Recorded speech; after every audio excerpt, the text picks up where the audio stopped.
নাম শুনছো? মুরগির হাতের লেগ পিস এগুলা বুঝছে, মুরগির হাতের লেগ পিস দেখছো, এই সাইডের মাথাটা কেটে ফেলাই দিছি। হাই গাইস, আসসালামু আলাইকুম। সবাই কেমন আছেন? ডিউটি শেষ করলাম, ডিউটি শেষ করে মার্কেটে চলে যাইতেছি। অনেক দিন ধরে আলু ভাজা মুরগি ভাজা খাওয়া হয় না, তো মার্কেটে যাইতেছি মুরগি আনার জন্য, বুঝতে পারছেন?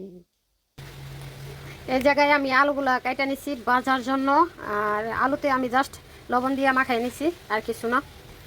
আমার কড়াইতে তেল গরম হয়ে গেছে, আমি আলুগুলা দিয়ে দিলাম ভাজার জন্য। আমি একবারে সবগুলো আলু দিয়ে দিছি, অনেক বড় কড়াই, অনেকগুলো তেল দিয়ে। আর এই জায়গায় এই যে মুরগির ডানাগুলো আমি মশলা দিয়ে মাখাই রাখছি, সব ধরনের মশলা দিয়ে মাখাই ম্যারিনেট করে রেখে দিছি। আলুগুলো ভাজা হলে তারপরে এগুলো ভাজা নেবো। ঠিক আছে, আমার এই জায়গায় আলুগুলো ভাজা হয়ে গেছে, আমি আলুগুলো অনেক মশমশা করে ভাজা নিচ্ছি। দেখো পটেটো ভাজা, সবগুলো আলু এখন তুলে নেবো। আলু ভাজা হয়ে গেছে, আমি হাতের লেগ পিস ভেজে নেবো এখন। এগুলো হয়েছে হাতের লেগ পিস।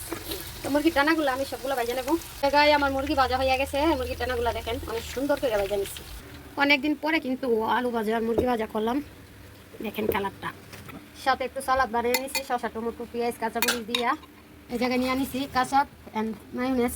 আমি খাইতে বসে গেছি, রুটি নিয়ে আসলাম দোকানেতে। এর চেয়ে বড় বড় রুটি কিন্তু আছে। আর এটা হচ্ছে মুরগির হাতের লেগ পিস দেখছো, এই সাইডের মাথাটা কেটে ফেলাই দিছি। খাইছো তোমরা? নাম শুনছো? মুরগির হাতের লেগ পিস এগুলা বুঝছো। অনেকদিন ধরে ভাজা পুরা খাওয়ায় না, আর ভাজা পুরা শীতের দিন ভালো লাগে, একটু শীতের দিন মজা লাগে। গরম গরম আলু নেও, সালাদ খাও, সব মিলাই খালি খাইবা আর খাইবা। তো সবাই কেমন আছে বসে কমেন্টে জানাবা।